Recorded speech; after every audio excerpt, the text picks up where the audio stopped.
ఈ యుద్ధం జరుగుతుంది. ఇది ఇరాన్ యుద్ధం కాదు, ఇజ్రాయెల్ యుద్ధం కాదు, అమెరికన్ యుద్ధం కాదు. ఇది కేవలం 3-4 చేస్తున్న యుద్ధం.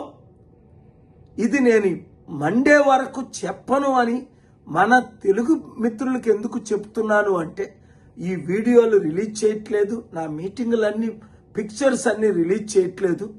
మంగళవారం తర్వాత రిలీజ్ చేస్తాను. యుద్ధం ఆపడానికి సోమవారం వరకు డెడ్ లైన్ ఇచ్చాను అందరికీ. 7 పెద్దోళ్ళు 5 కలిశారు. ఎందుకు? ఇరాన్ లీడర్స్ ఒప్పుకున్నారు శాంతి చర్చలకు. మీరు వీడియోల్లో చూశారు.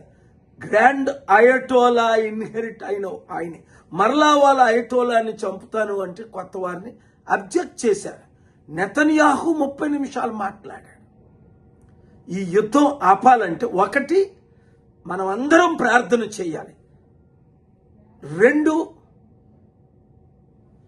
దీనిని అసలు నేను చెప్పకూడదు అని ఇప్పుడు మీరేం చేయాలన్నది కూడా నేను చెప్పకూడదు, ప్రార్థన తప్ప. ఎనీవే మంగళవారంలో, ఎందుకంటే ఇది నేను పోస్ట్ చేస్తుని వాళ్ళు వాచ్ చేసి ఇప్పటికే 3-4 వీడియోలు డిలీట్ చేస్తేనే మిమ్మల్ని మేము కలుస్తాం, మీతో మీటింగులు పెడతామంటే, నేను ఎప్పుడూ లైఫ్లో పోస్ట్ చేసినవి డిలీట్ చేయలేదు, కానీ 4 డిలీట్ చేశాను ప్రపంచ శాంతి కొరకు.